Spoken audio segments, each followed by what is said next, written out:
Hello and welcome to your Access Point to Washington. I'm Aisha Tanzeen.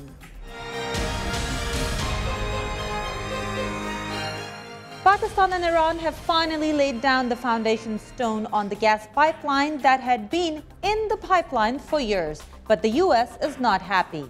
We have serious concerns if this project actually goes forward that the Iran Sanctions Act would be triggered. We've been straight up with the Pakistanis about these concerns. So what happens next? Let's find out from our panelists. We have in the studio with us Joshua Faust, who's the national security columnist for PBS's In the Know. And on Skype with us from Pakistan is Mr. Zubair Motiwala, who will join us shortly. He is on the board of Interstate Gas Pipelines Limited. This is the company newly formed to handle the pipeline project on the Pakistani side. So, Joshua, welcome to the show. And of course, I will start with you. First things first, this pipeline, is it actually building this time? It's been in the pipeline, as we said, for many years. Right. This is part of a larger regional pipeline that a lot of energy analysts and politicians have talked about, as you said, for a very long time. It's supposed to stretch from Iran through Pakistan and ultimately, potentially, into India under some designs. The pipeline up to the Pakistani border has been constructed. So right now, the question, what's getting everyone up in a fury, is whether or not that's actually going to continue into Pakistan. I think, as Ms. Newland was saying, there's a lot of debate over whether or not building this pipeline would violate the UN sanctions against Iran over the nuclear program, and whether Pakistan itself is going to be making itself liable by agreeing to build this pipeline on its own soil. Okay, now I'm asking you about this pipeline being built because not just analysts, but even the U.S. State Department is skeptical. And we have a soundbite. Hopefully we can play it this time. Let's hear what the U.S. State Department has to say. We've heard this pipeline announced about 10 or 15 times before in the past, so we have to see what actually happens. So as we heard, there's a lot of skepticism about whether this pipeline is actually going to be built or not. But what I want to know is there seems to be some vagueness about when the sanctions would actually be triggered.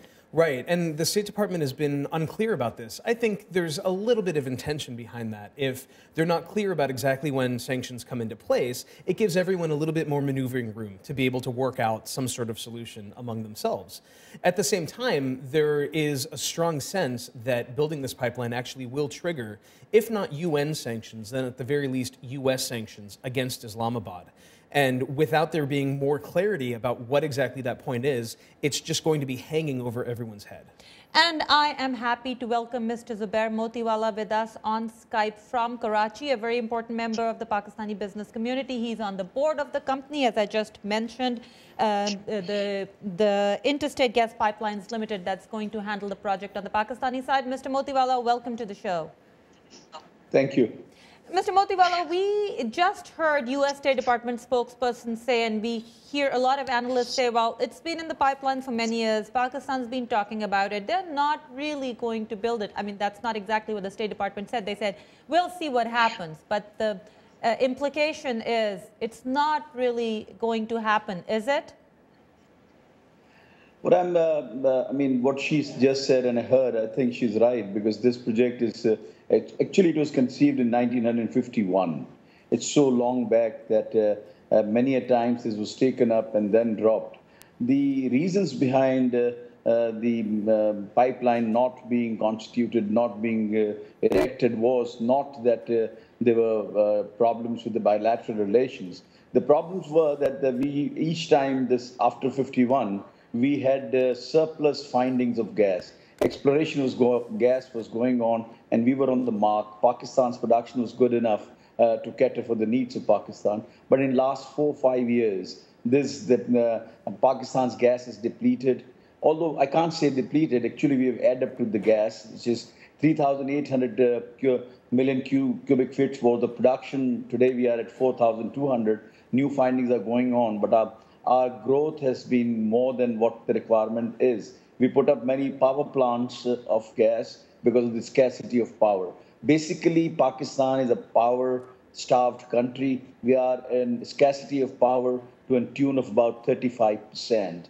And we've got load sheddings, and especially in the Punjab and northern areas, we've got load sheddings about more than 8 hours in 24 hours. And sometimes when Talabela and Mangla, the hydropower projects, when there is a less quantity of water, the scarcity goes up to maybe 20 hours a day. So the power, we are utilizing this gas for the power production, and because this is not enough. Now the problem is, I think we don't want to indulge ourselves into the American threat of sanctions and all those things. We do understand this thing. But Americans do have to understand one thing, and that is that Pakistan is an energy-starved country. I mean, what else, what solutions we have? US is not helping us in coal exploration. We've got the second largest coal reserves in the world. It is about 175 billion tons of lignite in Pakistan and Thar. But we see US absent into this, not supporting because of the greener pastures or many cleaner technology of power. Although the world ratio of power is more than 50% of the world power needs are made available through And Mr. only. Motiwala, I want to come back to this issue of what the U.S. is offering in return, and we'll discuss it in detail later. But since we started with sanctions, a lot of our viewers had a lot to say about what sanctions would mean for Pakistan, or whether there should be sanctions or not. So let's go quickly to our social media desk, where Sarah Zaman's waiting for us. She'll tell us what you guys have said. Okay. Thank you, Aisha. As I look at our social media platforms, I'm seeing a very robust discussions. Many of you have a lot to say about the various aspects surrounding the Pakistan-Iran gas pipeline. And throughout the show today, I will bring you a lot of the comments that many of you have made on our Facebook page. I want to start with what some of you had to say about the possibility of America imposing sanctions in Pakistan if it does go ahead with this project with Iran. So Sadia Jamal says America does not support anything good related to Muslim countries.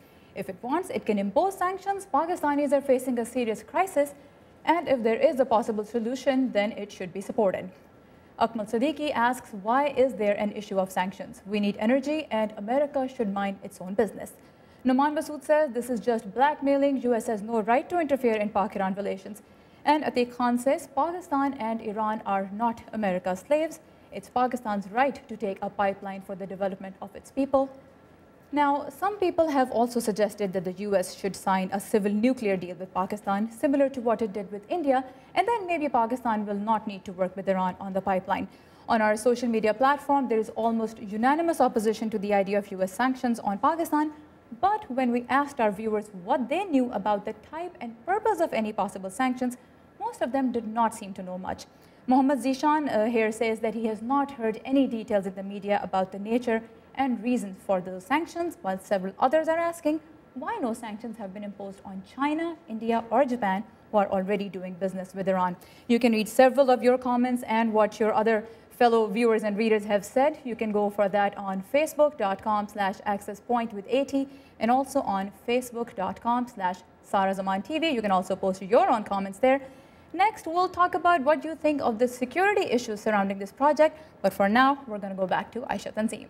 Thank you very much, Sarah. You've given us a lot to talk about, so I'll come, Joshua, first to you, which is this idea of why is U.S. so against doing business with Iran, and that's for the understanding of our viewers, and also, what is it U.S.'s business interfering in Pakistan's business with another country?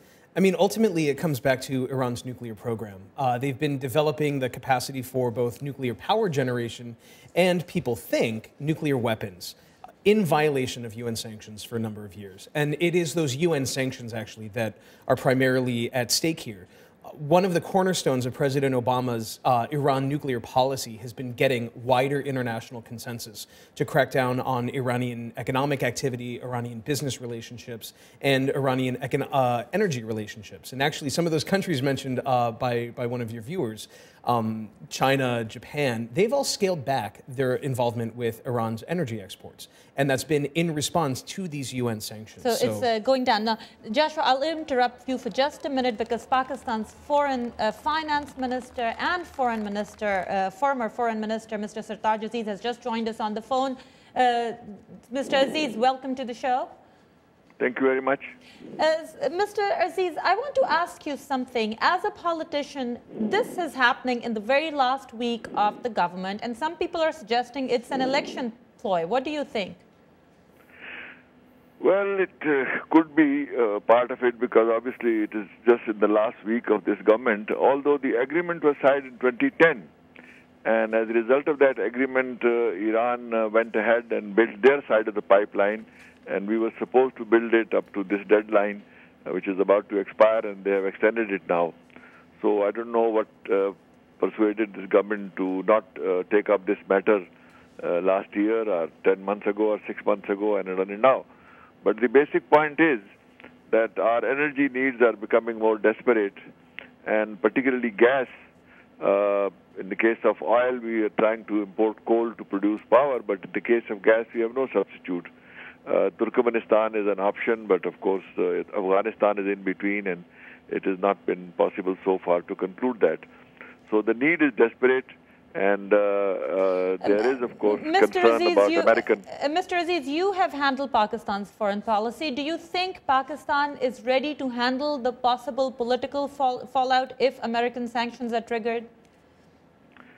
Well, it depends. I think U.S., of course, is entitled to its policy vis-a-vis Iran, but when it applies to other countries, these are not UN sanctions that apply to our countries. The only thing is that they want to squeeze Iran and their ability. But Iran has been exporting oil to India, to Japan, and to Turkey, although they are supposed to make payment in local currency. And there is a commitment that they'll gradually reduce it. But so far, they have not invoked sanction against those countries. So obviously, we think that in view of our very urgent need for energy, number one. Number two, that we will respect, as far as financial arrangements are concerned, we are going to non-Western sources. I think Iran has offered $500 million. China may offer another 500. So basically, it will be non-Western sources who come under sanctions if they do.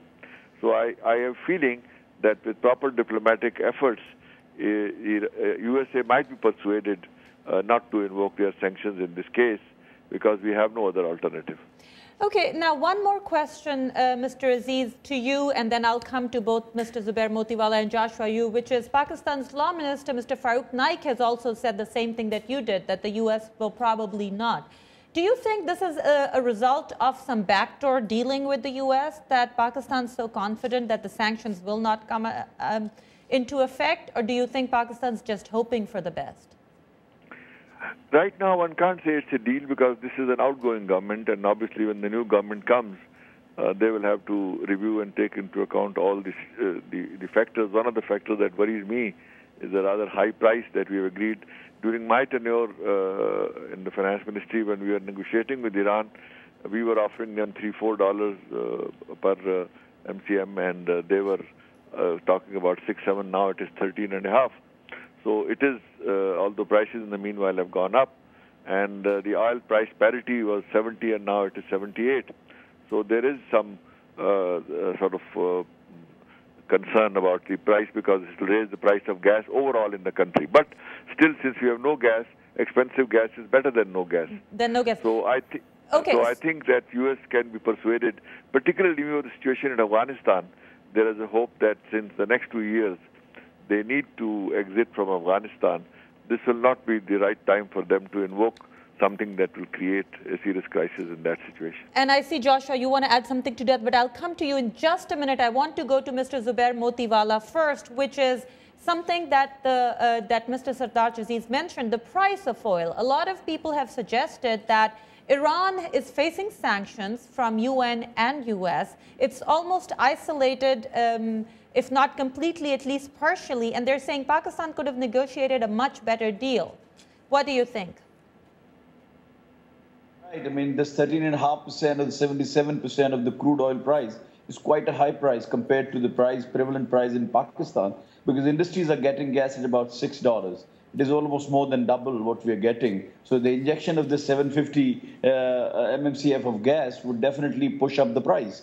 And this would be, I don't know, it would be tolerable or not. But see, beggars cannot be choosers. And one more thing I just want to comment what Aziz Saab was saying is that one is to understand that the US sanctions can only come after 22 months. Because whatever we are building, it's on our side. So that means that's a Pakistan project. We are building something inside Pakistan, laying that 780 kilometers of line from Gwadar to Jacobabad. and then 81 kilometers from Iranian border to Gwadar. So these are 2 phases. And once we complete this and we are in the process of joining this with the Iran, then it becomes a international treaty or an agreement between India, Iran, and Pakistan come into force. So I think that the government is thinking is that inshallah in 22 months, the relations between Iran and US would improve. And by that time, when we are in the process of joining this line, then actually the question of sanctions arises. So I think this also needs to be understood. The second thing which I really want to just tell you is that now you have to, US is a superpower. I mean, if it can impose the Iran sanctions Iran, what about the export of oil which Iran is doing? I mean, they are exporting huge quantities of oil from Iran. What is that? Who are the countries who are importing? Why the sanctions are not being clamped on those countries who are importing that oil? I mean, there are several questions which come in. My simple question is that we feel that US come to our help.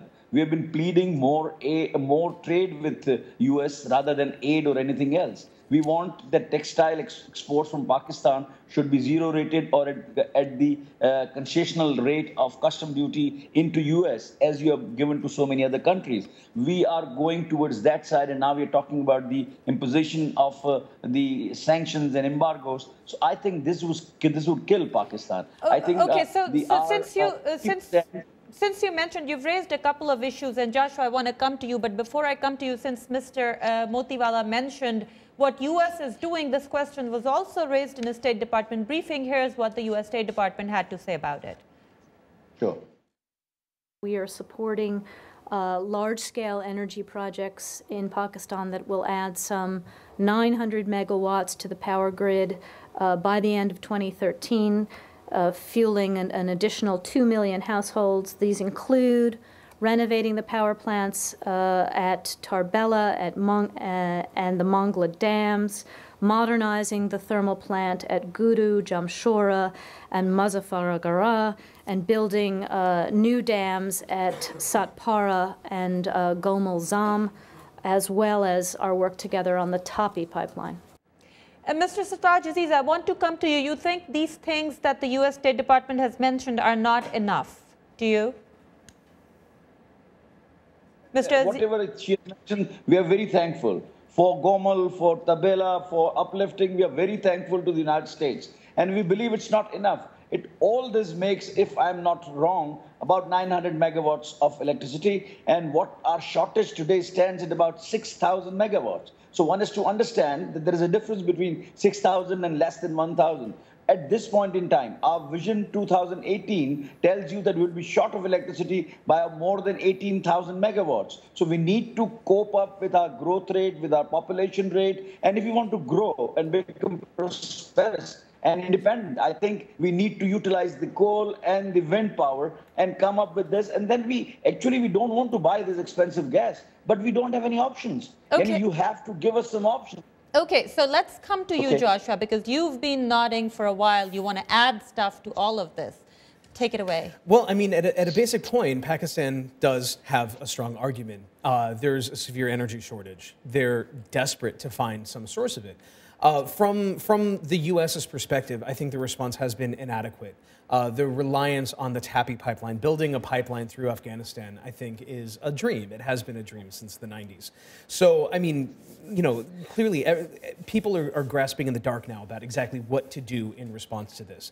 If Pakistan were able to line up an energy deal with almost any other country other than Iran, I don't think this would be controversial in the slightest. It's the fact that it's Iran that is triggering all of this opprobrium from Washington, again, because they're weary of anything that might give the regime any room to maneuver in these negotiations. At the same time, the most recent round of nuclear talks between Tehran and Washington seemed to go kind of well. During the Almaty round, both parties came away saying, okay, maybe we can actually start to work on something. So there's hope that in the next 25 months, 22 there's months, hope. something There's can happen. always hope that negotiations are Okay, now going to go there's well. something you talked about that I want to add to our next segment, which is you talked about the building a pipeline through Afghanistan. But here we're building a pipeline through Balochistan, which is another security concern.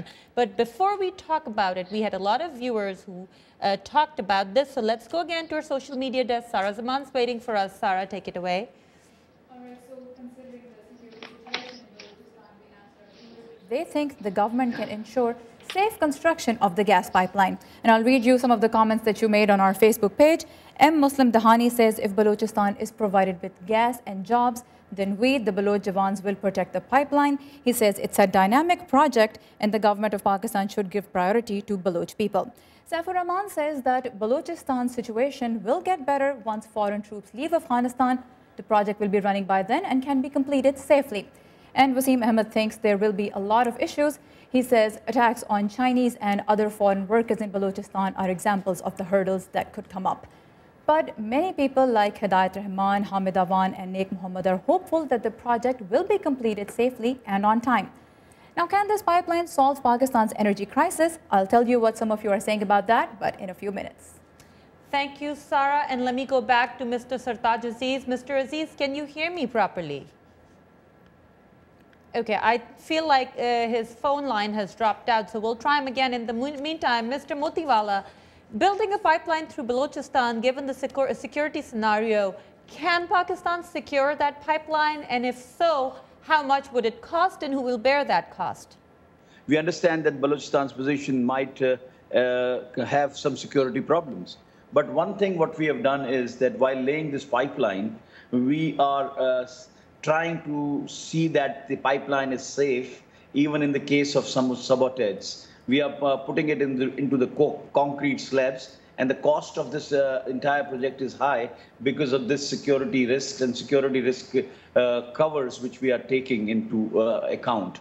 But it is one thing also the world must understand that one of the biggest reservoir is Sui, which is situated in Balochistan, and where from they are only using 7% and the remaining is used by the entire Pakistan, and it is supplied through the pipelines to Jacobabad and onward to the entire country. So I mean, this is being done since late 60s. So I mean, there were sabotages sometimes once in a while, but the supplies are intact and we are getting that gas from Sui, which is, of course, you know, this is in Balochistan. So there are no security issues as far as Balochistan is concerned. There are similar issues like we have with the Sui gas, which is coming to the entire country. Okay, thank you, Mr. Motiwala. So we've discussed the security issues, but he also mentioned something about the additional cost of laying the concrete blocks. So I'll ask Mr. Motiwala, you too, but Joshua first, are we clear about what the pipeline is going to cost and whether Pakistan can economically benefit from it? It's not just the price of gas we're talking about. It's the cost of actually building the pipeline. It's the cost of building it and then also securing it and maintaining it along the way. I mean, a lot of these costs tend to, in kind of a general sense, be underestimated during the planning and initial construction phases. In other projects, both surrounding the region through the Caspian Basin, fairly similar situations, costs tend to balloon. So, I mean, I don't know if we've really estimated what the exact cost is. The fact that both Iran and potentially even China are offering hundreds of millions of dollars each to assist in the construction, I think is at least a good sign that Pakistan should be able to line up the financing to actually build it. But, I mean, as everyone is saying in this situation, we'll have to see because it's not a given. Mr. Motiwala, how much will the pipeline actually cost from start to finish? And do you think the costs have been accurately calculated? See, I mean, we have calculated each and every aspect, met several times, the board has met, and we have floated the tenders, and there are international tenders, and our own companies, as Sui Southern Gas Company and Sui Northern Gas Company, are capable of laying these pipelines. They have got their in-house arrangements and people who can really lay this line. They have just done this 42 inches pipeline, about 70 kilometers. SNGPL has just done it very successfully. The entire system of the pipelines, which is from so many fields in the entire Pakistan. Today, we are getting supplies from more than 50 fields in Sindh and in Balochistan and in KPK. So these companies are capable and they can really lay the line. And our estimates, maybe 10% plus minus, but they cannot go wrong otherwise because Iran has also floated the tender for this, and we are comparing this to, and Chinese are coming to help. There are, some financing arrangements by the pipeline suppliers also. So, I mean, I think that 1.35 billion is the estimate of the entire project. 780 kilometers and 81 kilometers with 3 compressor stations. I think this would suffice. And if at all we got some escalation, it would not be more than 10%. Okay, thank you very much. Now, we also had a poll asking you some questions about the pipeline. Sarah Zaman has that poll and the results ready. Let's go to her again. Sarah? Right. So we asked our viewers if they think that this pipeline could solve Pakistan's energy crisis. And judging from the feedback that we're getting, it looks like most people are very hopeful that this project will help solve Pakistan's energy crisis. You can see on our website, on urduvoa.com, that most people have said that this will help Pakistan, provided it's completed without corruption and foreign interference. But one commentator, Muhammad Asif, points out that the time this project is finished, the demand for gas will have increased even more. So this might not help the people of Pakistan as much as is expected. He basically is saying that the demand and supply issue will be present even by the time this supply line is finished. So what I want to request to all of you is that you can send us your comments about this issue anytime that you like. You just have to go to Access Point with AT on Facebook. So the address would be facebook.com/accesspointwithat. Back to you, Aisha. Thank you very much, Sarah. Mr. Zubair Motiwala, will it actually solve Pakistan's energy crisis? See, what I'm saying is that this will not actually offset our total requirements, because we need much more than 750. And this also is in phases. First is 250, and then 250, and then 250. So within a period of another 2 years, we will be completing 750. Right now, our requirements are more than 1,500. Immediate requirements are there. But let me tell you and let me share with you that our exploration projects are also going very fast. Today we got Latif, Ma-1, Ma-2, and there are several other fields which are there. And I believe that 400 to 500 MMCF gas would be added in another year. And then there's another Chinese company who is working in Badin, and I want to give you that information, that out of their 12 exploration wells, 9 have been successful, either gas or oil. So basically what you're saying is that this will be a big part of it, but there are other projects going on. So since we are coming almost towards the end, Joshua, I want to come to you, which is this whole discussion we had was in the hope that the US-Iran relationship gets better. Let's just say it doesn't, and the sanctions are triggered. How bad can it get? True. It can get potentially very bad when relations between Washington and Islamabad break down. I mean, both sides end up suffering. The U.S. mission in Afghanistan suffers. Everything becomes more expensive. Pakistan suffers as well. As the trade relationship breaks down, the aid relationship breaks down. What is the nature of these sanctions? I mean, is it only sanctions on Pakistan that the aid gets cut, or is it also sanctions that any Pakistani company that does business with Iran also cannot do business with U.S.? They're keeping their cards really close to their chest right now. I think everyone would like to know exactly what those are so they can plan for them. But right now, they're being very vague about exactly what the consequences are going to be. Okay, so basically, I have the last 15 seconds for you. Why should Pakistan give up its energy project? What is U.S.'s biggest carrot? The U.S. has tried to supply these other energy generation projects. They're trying to push this pipeline through Turkmenistan and Afghanistan. Those aren't sufficient, ultimately. I mean, the uncomfortable fact for U.S. policymakers is that Pakistan's strategic logic for building this pipeline makes sense. And they need to come up with something that's more valuable than this pipeline. And they haven't done it yet. We also have to talk about the political fallout that's possible, but we don't have time for that. We'll continue this discussion again. I'm afraid that's all the time we have for today, but I want to thank our guest, Joshua Faust, the national security columnist of PBS's In the Know, and Zubair Motiwala, who's on the board of Interstate Gas Pipelines Limited. Pakistan's former finance and foreign minister, Mr. Sartaj Aziz, also joined us. Most importantly, thank you for watching us. Don't forget to check out our website, urduvoa.com, for our first shows, and also leave your comments on our Facebook pages. We look back to having you again.